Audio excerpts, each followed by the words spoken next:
All right, welcome back to Rockford Reading Daily. We are continuing to read Sister Citizen by Melissa V. Harris Perry. We are on the top of page 120. We are reading chapter 3 entitled Shame, and this segment is entitled Racial Strategies for Resisting Shame. Shame is among the most psychically painful human emotions because it cuts to the core of one's sense of self-worth. People therefore work hard to minimize their exposure to shaming circumstances. In the case of stigmatizing shame, this may mean trying to escape the source of the stigma. Personal shame brings a physical desire to hide and flee, and collective shame prompts a similar response among African Americans. Some attempt to flee shameful racial stereotypes by trying to distinguish themselves from other African Americans. They try to suppress the racial attributes that are most noticeable to whites. This shrinking away from the shame-inducing reality of blackness can mean adopting identities or behaviors that are meant to counter negative assumptions. African American women in corporate positions advise younger colleagues not to wear their hair in braids or dreadlocks so that superiors will not think they have, quote, radical, end quote, personal or political commitments. Black upperclassmen at predominantly white universities say to black freshmen, quote, don't be late to class. You will probably be the only black student in there, and you don't want to shame the race, end quote. Comedian turned racial commentator Bill Cosby has advocated racial distancing as an adaptive strategy for African Americans. He identifies urban youth culture as the source of continuing racial inequality in America. As a remedy, he suggests that black people stop listening to hip-hop, stop naming their children in ways consistent with black cultural norms, and stop using black English. Cosby not only promotes racial distancing as an appropriate strategy for achieving racial equality, but has also distanced himself from the racial practices he considers pathological. I have always felt as if he were shouting, I am not like them. I am different and therefore not shameful. As in Hurston's passage, Cosby seems to be shaking his head and mumbling, quote, my people, end quote. For most African Americans, withdrawing from blackness is a poor shame management strategy. The history of American racial prejudice suggests that outside observers are unlikely to notice fine distinctions when judging members of a stigmatized group. The trouble with stigma is precisely that it allows a signal characteristic to overdetermine life chances for the entire group, regardless of individual variation. Further, fleeing blackness can rupture fictive kinship networks and make individuals vulnerable to shaming from their own community. Racial networks can be effective at shaming group members who try to exit. African Americans may compose a subordinate group that controls fewer resources than whites, but they may control more of the resources that a black individual cares about, such as familial ties, potential romantic partners, and social esteem. Although racial distancing may allow individuals to escape the shaming gaze of whites, it may make them more susceptible to humiliation imposed by other African Americans. In attempting to escape racial shame by trying to appear raceless, one may risk becoming rootless. Rather than flee blackness, some African Americans retreat into the race and reduce their exposure to potentially shaming public space.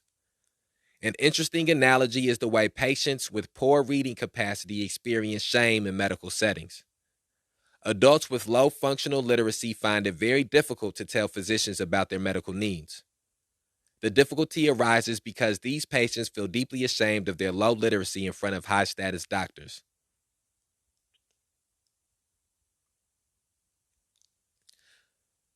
Shame keeps them from asking for the medical help they need. A similar shame sometimes keeps black women from asking for the political help they deserve as citizens. We shame black women for their dependence on public assistance. Therefore, any black woman or a group of black women making demands on the government is potentially a target of shame. They may prefer to stay silent and find a way to cope with the difficult circumstance rather than be exposed to the shaming experience of presenting their needs. Remember that shame also has a physiological component. Researchers have shown that short-term exposures to shaming experiences cause the body to release hormones, telling the body to hide, flee, or accommodate.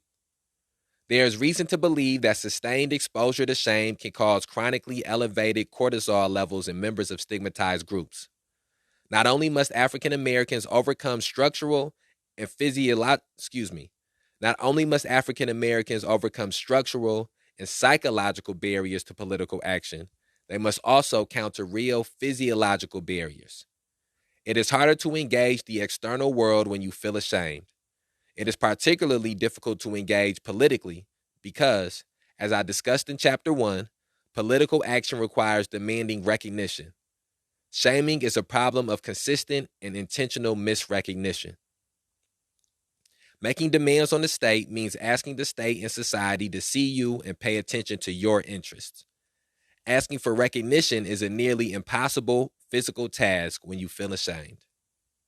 Finally, shame is implicated in a response known as humiliated fury. Rage helps to ward off shame by protecting the self from further exposure. Shame is first directed toward the self, but if the experience is too painful, it can be turned outward. The hostility is redirected in retaliation toward the rejecting other. If, however, the person or group who makes you feel ashamed is of higher status, it may not be possible to direct fury toward them. Instead, the rage may be directed at safer targets.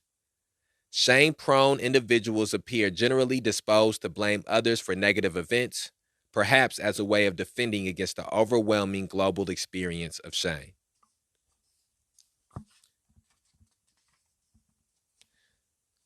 The, quote, angry black woman, end quote, stereotype may have its origins in the shame-rage spiral.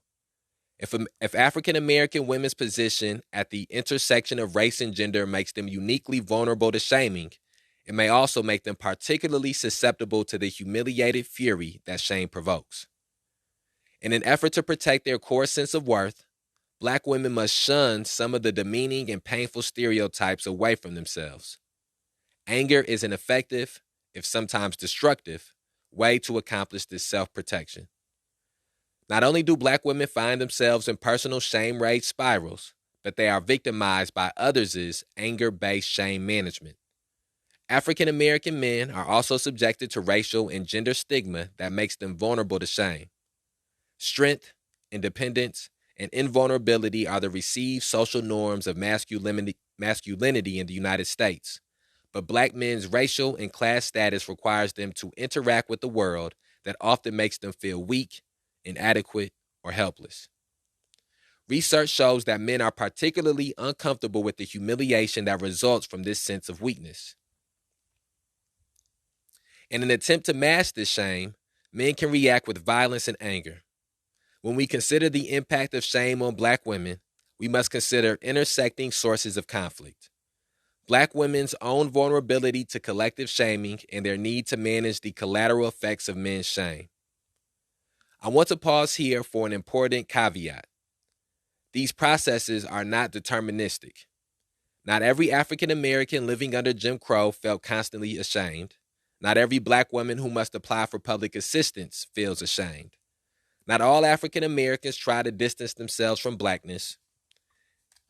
And not every black man who feels ashamed will fly into a violent rage. Exposure to shame and its negative effects depends on inherent differences of temperament and on structural realities that cause differences in vulnerability. It is tempting, but undoubtedly inaccurate, to explain individual or group behavior with a single, totalizing, psychological theory. Still, even though it does not explain everything, the influence of shame on black political life has received too little attention from political scientists. And then that brings us to a changing of the theme within this chapter. And what stands out to me in the section that we just read was the concept of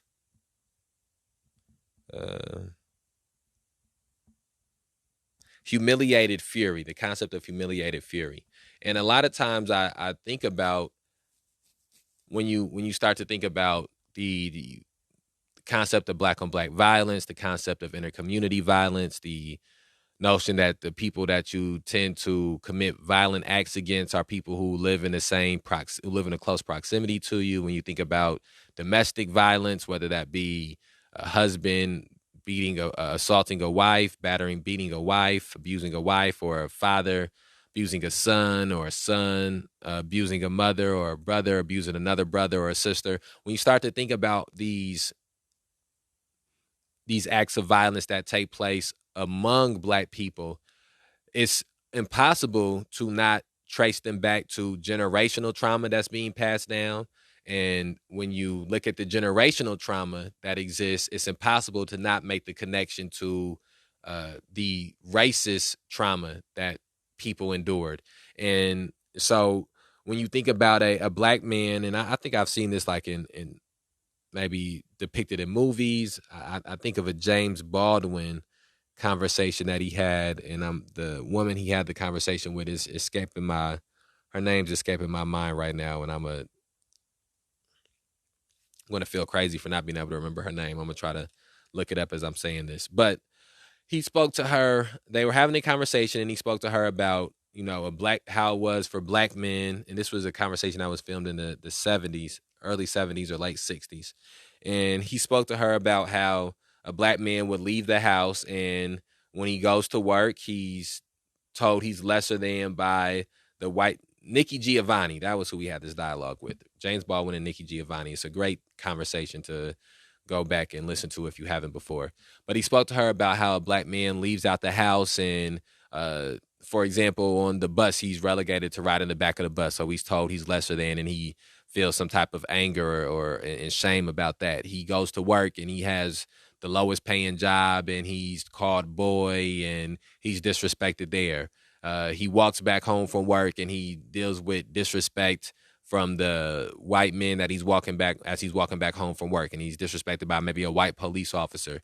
And none of these people does he feel he has the power to be able to retaliate to.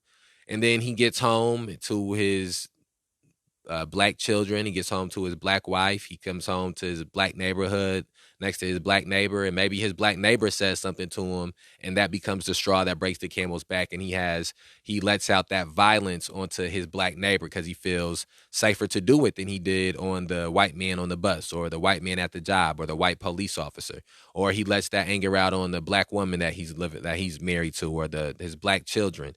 And again, none of this is to excuse these actions. It's to understand actions. I think sometimes we have the problem of, or the dilemma comes up in our society of, when you try to identify the reason that something's going on, or the reason that something happened, people look at it as a way of excusing it. And that's not the case at all. That Black man has to be held responsible and has to take accountability for the destructive actions that he enacted on, whether it be his neighbor or his daughter or his wife. But it's important to be able to understand the beginnings and the roots of that violent behavior if you want to be able to stop it from reoccurring. And so when that when humiliated fury comes up, I think that's something that is very prevalent in our community, very prevalent in our culture. And it's something that has to be identified and has to be communicated about and articulated thoroughly, so that way we can do the work of removing it from our community. Okay, let's continue reading. Pecola. The most comprehensive examination of the psychological and social effects of racial shame on African American women is not a work of social science, it is a novel. Toni Morrison's The Bluest Eye, a brief and piercing work of fiction that delineates the corrosive intergenerational impact of shame, was published a full year before Helen Block Lewis's groundbreaking monograph, Shame and Guilt Neurosis, defines shame as a fertile field of psychological inquiry. Yet Morrison's text anticipates what 3 subsequent decades of empirical research have shown about the debilitating psychological effects of shame. In addition, Morrison describes the terrible damage that sustained racial shaming can cause in African American communities. She accomplishes this through the story of a little Black girl named Pecola Breedlove. Pecola lives in a shabby storefront with her mother, Pauline, her father, Choli, and her older brother, Sammy, in Depression-era Ohio. She descends into madness while praying fervently for blue eyes, which she believes can save her from her life of grinding poverty, social rejection, domestic violence, and ultimately, incestuous rape. Although Picola's sad existence is the motivating force of the narrative, the story exquisitely illustrates the durable, traumatic, sweeping effects of racial shame. The Bluest Eye is narrated in multiple voices, but it is mostly framed by the voice of a child, Claudia, who is Picola's classmate. Claudia is not sophisticated or experienced enough to understand the reasons for the awful events she witnesses, but she has unfettered emotional insight into the darkness and brutality of Picola's circumstances and her own. By telling us this story through the eyes of a child, Morrison encourages us to focus on the emotions and moods that she evokes. We are supposed to read the heart of this story, and at its heart are many incarnations of shame. Morrison tells us immediately that, quote, Picola was having her father's baby, end quote. The reader knows the awful outcome that is lurking, but must struggle, along with Claudia, to understand why. The first emotion Claudia reveals is shame. She has caught a cold, and her mother's constant grumbling as she cares for her makes Claudia feel that her sickness is shameful. Quote, my mother's anger humiliates me. Her words chafe my cheeks, and I am crying. I believe she despises my weakness for letting the sickness take hold, end quote. Claudia is receiving a lesson about the imperative of strength. She realizes she must learn not to be sick so that she does not burden others. Her mother's gruffness is a lesson of shaming her towards strength. But this embarrassment at weakness is temporary. Claudia's is a loving family, and she learns that her mother, quote, is not angry at me, but at my sickness, end quote. There is no stigmatizing shame here. With her family, she is truly safe. Claudia's shame is balanced by a sense of belonging. Quote, so when I think of autumn, I think of somebody with hands who does not want me to die, end quote. This loving context provides the sharp contrast to the painful shame that Picola experiences. Unlike Claudia's poor but respectable family, the Breedloves, Picola's family, are marginal members of the community, marked by their physical ugliness, the depth of their poverty, and the inexplicably violent behavior of their father, Choli. Morrison tells us that even when the Breedloves tried to make a life for themselves, humiliation intruded and disrupted their best efforts at compassionate love. In 1941, everyone is poor, but the Breedloves are poor in a shabby way. There are no loving memories attached to their home. As they look around their crooked room, the only emotion they feel is shame. Quote, occasionally an item provoked a physical reaction, an increase of acid irritation in the upper intestinal tract, a light flush of perspiration at the back of the neck as circumstances surrounding the piece of furniture were recalled, end quote. With this description, Morrison precisely captures the physiological experience of shame. We then learn that the source of the shame is the humiliating experience of trying to buy a new couch. Two white men deliver the couch, and when they take it off the truck, it has a large slash in the upholstery. The Breedloves try to send the couch back, but the white men refuse to take it. Trying to have something new and beautiful, they receive something broken instead. It is a moment the delivery drivers will rarely think of again, but their impunity is absolute. Because they are poor and black, the Breedloves are required to accept something inferior, and their powerlessness to resist this inferiority stays with them forever. Quote, if you had to pay $4.80 a month for a sofa that started off split, no good, and humiliating, you couldn't take any joy in owning it. And the joylessness stank, pervading everything, end quote. Picola, in whom the Breedloves' shame is most concentrated, embodies the emotion in her physical posture. Quote, concealed, veiled, eclipsed, peeping out from behind the shroud very seldom, and then only to yearn for the return of her mask, end quote. To cope with the violence in her home, Picola learns to imagine herself invisible. She can make her entire body disappear, but somehow her eyes always remain, bearing witness to the brutality between her parents. The rest of Picola's world is marked by rejection. School children torment her. Storekeepers do not acknowledge her and shudder at having to take money from her hand. Strangers lure her into acts of violence against innocent animals. In the end, her own father rapes her. All Picola wants to do is hide. Quote, Picola tucked her head in, a funny, sad, helpless movement, a kind of hunching of the shoulders, pulling in of the neck, as though she wanted to cover her ears, end quote. But the shame is not really Picola's. It is hers only as an inheritance from her parents and community. She is hardly alone in hating her blackness. Although her fervent desire for blue eyes is the novel's clearest example of self-hatred born of racial shame, other black characters also find whiteness beautiful and blackness ugly. Older black women chastise Claudia for dissecting and destroying her white baby doll, lovingly given as a Christmas gift. Soaphead Church comes from a family of mixed race ancestry who consistently and consciously marry, quote, up, end quote, in order to move their children farther from blackness. Geraldine is a brown-skinned woman who holds on tightly to an attitude of respectability meant to distinguish her colored family from the, quote, niggers, end quote, around her.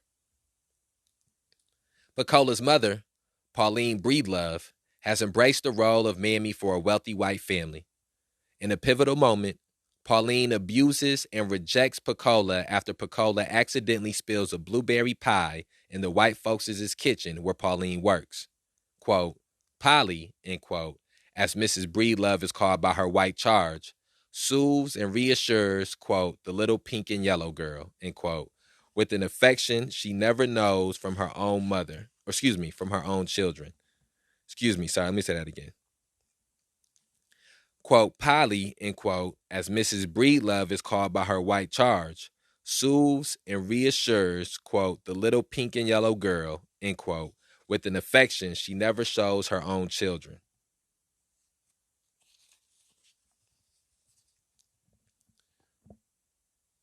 These actions are inexplicable at first, but Morrison allows us to see how they emerge from Pauline's great need for love, beauty, and order. When the ugliness of her life makes beauty and order impossible in her own home, she escapes the shame by clinging to the trappings of whiteness. Pauline is not a frivolous woman. She was once a lonely young bride living in Ohio, deeply ashamed of her country manners and dress when confronted with the black women she met in her own town. Lonely and rejected, she took refuge in the movies. There, Morrison tells us, Pauline learned to adore the world of physical beauty and romantic love embodied by the screen stars. It is a vicious lesson because, quote, in equating physical beauty with virtue, she stripped her mind, bound it, and collected self-contempt by the heap, end quote. Absorbing white standards of beauty and virtue made her ashamed and unable to love herself, her children, or her life. Quote, more and more she neglected her house, her children, her man. They were like the afterthoughts one has just before sleep, the early morning and late evening edges of her day, the dark edges that made the daily life with the Fishers lighter, more delicate, more lovely. Here she could arrange things, clean things, line things up in neat rows. Here her foot flopped around on deep piled carpets, and there was no uneven sound. Here she found beauty, order, cleanliness, and praise, end quote. Pauline hides from her shameful blackness and poverty by embracing her role as mammy. Okay, let's have a reflection here. And what stands out to me is in reading this section here where Melissa V. Harris Perry recalls or recounts Toni Morrison's The Bluest Eye novel. I find a correlation to a book that I read about 2 years ago, that early on in my journey in the struggle against police terrorism, mass incarceration, and racial injustice. And it was the autobiography of Maya Angelou. It was entitled Why the Caged Bird Sings. And in that book as well, Maya Angelou She was raped. There was She was raped by a man who was married to her mother. There was abuse in the household. We read about The Color Purple in here as well, which had a statutory rape and just rape in general, which is a connotation towards it. And it just reminds me of how early on as a young black man, how many times I read or watched something where a black woman was raped or there was a sexual assault of a black woman. And whether that be through news media and popular culture in the sense of, the R. Kelly trial that was taking place, or the R. Kelly trial, which was pointed out in here, or uh, growing up as far back as I can remember, the movie What's Love Got to Do with It, the story of Ike Turner and Tina Turner and the assault that she dealt with, the uh, and then to draw that back to Melissa V. Harris Perry talking about the bluest eye and the things that took place in the bluest eye, recalling what I read in the book Maya Angelou, When the Caged Bird Sings. It All those things come together to illustrate the experience of black women in this country, the experience of black women in this society, the experience of black mothers, of black sisters, of black daughters, of black wives, of black girlfriends, of black friends, and how within black culture and within the black community, that is something that is more prevalent and more talked about now, or I shouldn't say more prevalent. The conversation is more prevalent now, more talked about now. And the further back you go, the less those things are talked about, the more those things are hidden. Even Kendrick Lamar just put out an album, Mr. Morale and the Big Steppers, in which he speaks about the violence that black women inherently go through, and by using his mother as sort of a as sort of a as sort of the main piece of a black, as using his mother as a black woman who experienced some of these things. He talks about the further implications it has on black women as a whole and us as a black community as a whole. And I think that one of the things that is important about this book, Sister Citizen, and is important about When the Caged Bird Sings, and is important about The Bluest Eye, is important about all the different pieces of literature that speak about these experiences of black women, is that it removes the veil. It removes it from being a secret. It removes it from being this thing that is done in private and done in the darkness. And it's not until light is put upon certain actions and certain beliefs and certain ideologies and certain experiences that we can be able to change for the better those experiences and those ideologies and those beliefs and those actions. And so I think it's important for not just important for black women to be able to see these things be put into print and to hear these things talked about and spoken about, but important for black men as well, because black men play a part in perpetuating some of those things. And it's important for white women and white men and all people in this nation as well, because we all play some role in perpetuating those things. If the only role we play is our ignorance and our complacency with these things, that still is a role. And I also think that is very enlightening, the way that Melissa V. Harris Perry uses these works of these books, these stories, these novels, to have political analysis and to have a social commentary and social analysis. One of the things I was able to do early on when reading Maya Angelou's autobiography was, even though it wasn't something that was being written like a political text, or it wasn't something that was being written in the manner like ideological text, I could still be able to find the political implications and the ideological implications and the social commentary that existed within the novel. And I think that's something that is very important as well. Let's see if we can get through this next segment here. Okay, 1 second. Okay, let's knock out the last couple of paragraphs in this section. The most destructive shame of all comes from Charlie Breedlove. The reader knows from the beginning that he will rape his young daughter. Morrison does not romanticize or ask the reader to feel sympathy for him, but she does require us to understand that Charlie's violence is part of a long spiral of shame. She takes us back to Charlie's adolescent flirtation with a girl named Darlene, leading to his first sexual encounter. It begins sweetly, if a bit diffidently. There is giggling, tickling, and exploring one another's bodies. He does not know the girl well, nor does he love her, but their encounter is affectionate, gentle, and mutual. Everything changes when two white hunters discover the young couple in the woods. They shine a flashlight on Charlie and Darlene and demand that he, quote, get on with it and make it good, nigger, end quote. Darlene's shame is absolute. She shields her face with her hands and disassociates from the experience. Charlie's shame is also extreme, and his reaction is, quote, violence born of total helplessness, end quote. Through their abusive observation, the white men make Charlie their instrument of raping the young Darlene. Their gaze turns innocence into violence, consent into force, and loving into shaming. Charlie's anger is directed toward his fellow victim. Quote, never did he once consider directing his hatred toward the hunters. Such an emotion would have destroyed him. They were big, white, armed men.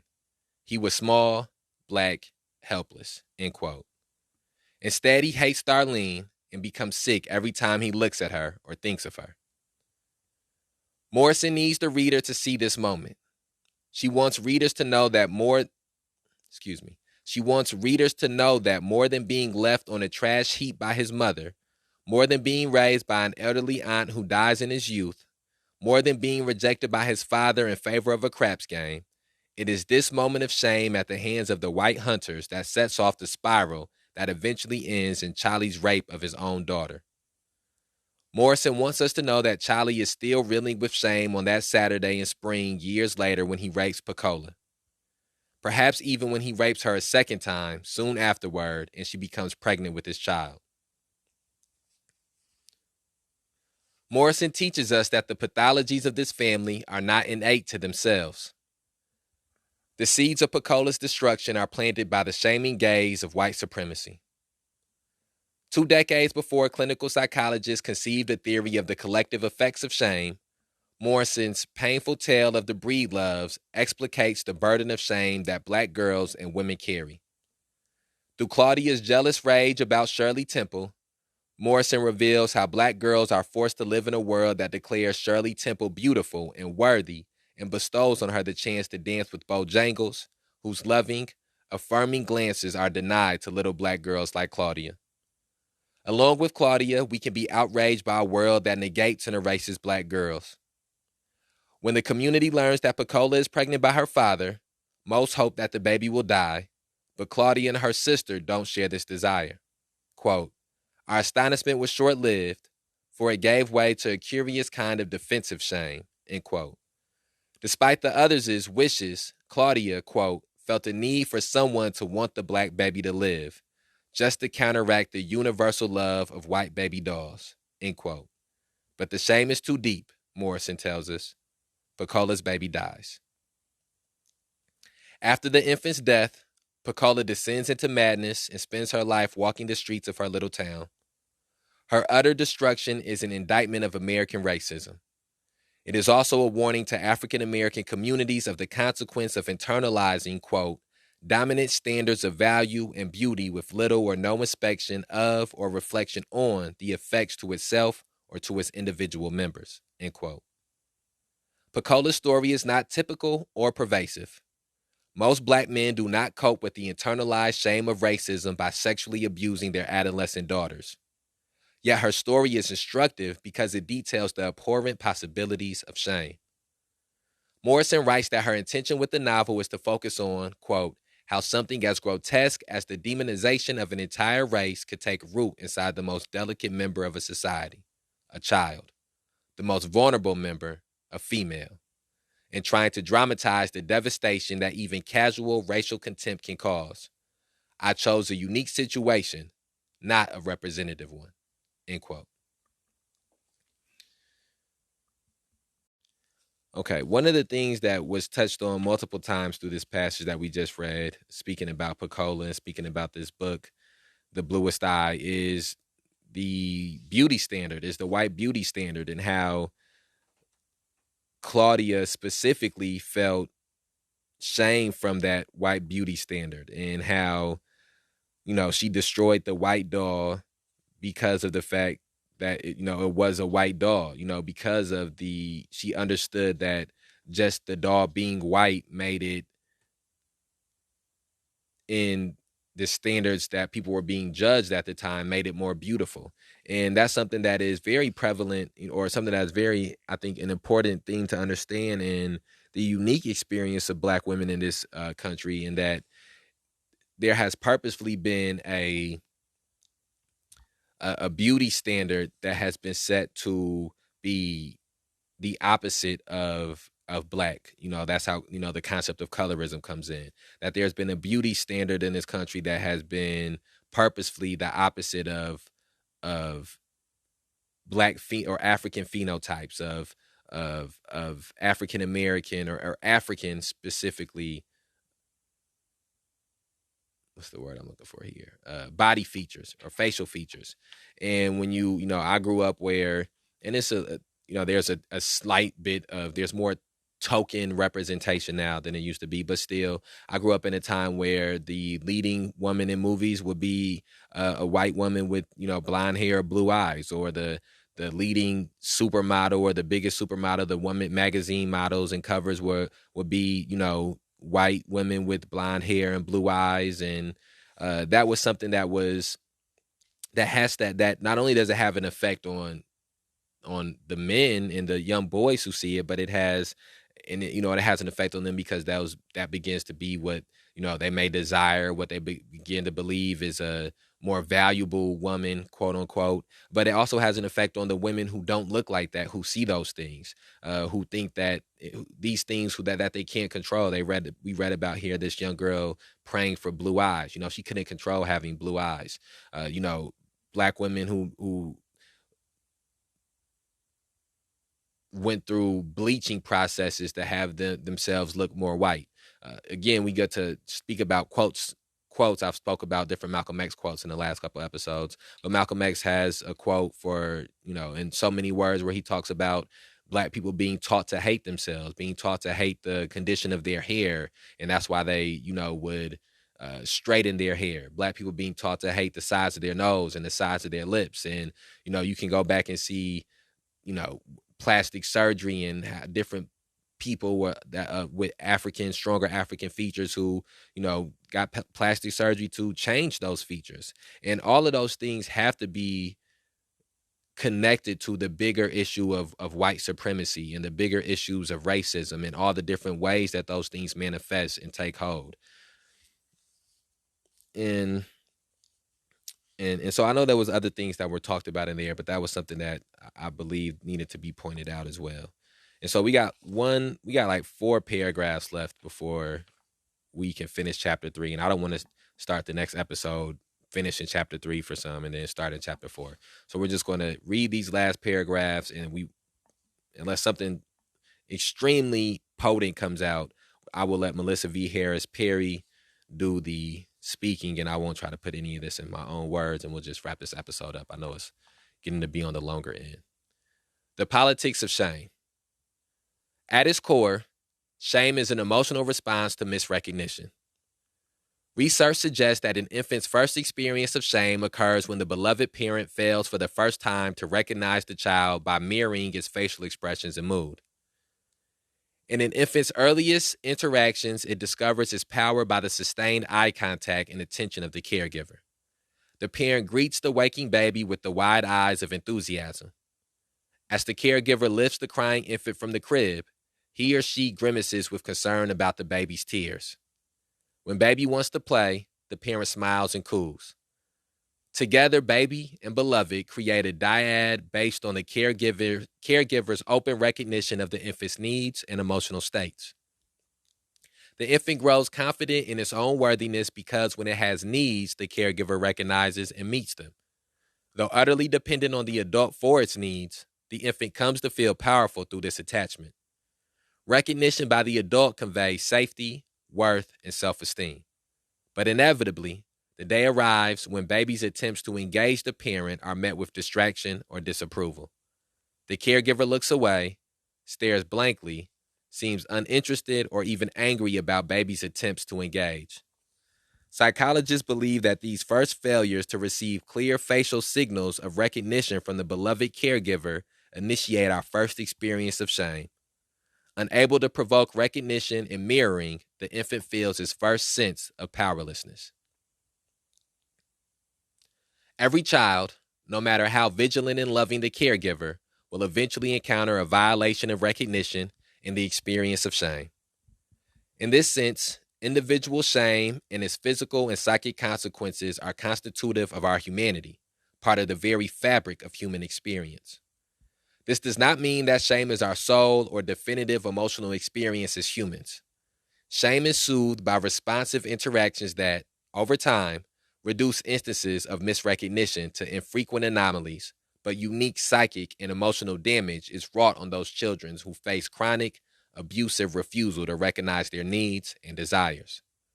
This intense and repeated shaming without reparation can have lasting consequences for individuals. From this story of individual shame, we can derive a theory of how collective shame operates for those who suffer continuing experiences of misrecognition by the social and political world. If personal misrecognition leads to individual shame, we can expect that social and political misrecognition is likely to result in collective shaming. As infants, we rely on parents to recognize and mirror us. We develop our sense of worth. We develop our sense of worthy self by provoking recognition and experiencing positive reflections of ourselves in the eyes of the adults we depend on. As adults, we rely on the social world of our jobs, families, places of worship, schools, media, and government to provide those opportunities for recognition and accurate mirroring. For stigmatized groups, the social world is not a positive mirror, but a carnival mirror, with images of the self stretched or shrunken by a distorting surface that cannot produce an accurate image. If individual shame is constitutive of the human experience, so, too, is collective shame constitutive to the experience of stigmatized groups. I have argued in this chapter that Black women are particularly, although not uniquely, vulnerable to the physical and psychological effects of chronic shaming because the tilted images of the crooked room in which they find themselves cause continual misrecognition. In the next chapter, I illustrate these processes by exploring how two contemporary disasters led to public shaming of Black women. Okay. And then next episode, we will begin chapter 4 entitled Disaster. And I will encourage you to please share this episode on whatever platform you're listening to it on and be on the lookout for tomorrow's episode of Rockford Reading Daily as we continue reading Sister Citizen by Melissa V. Harris Perry. I'll at you tomorrow.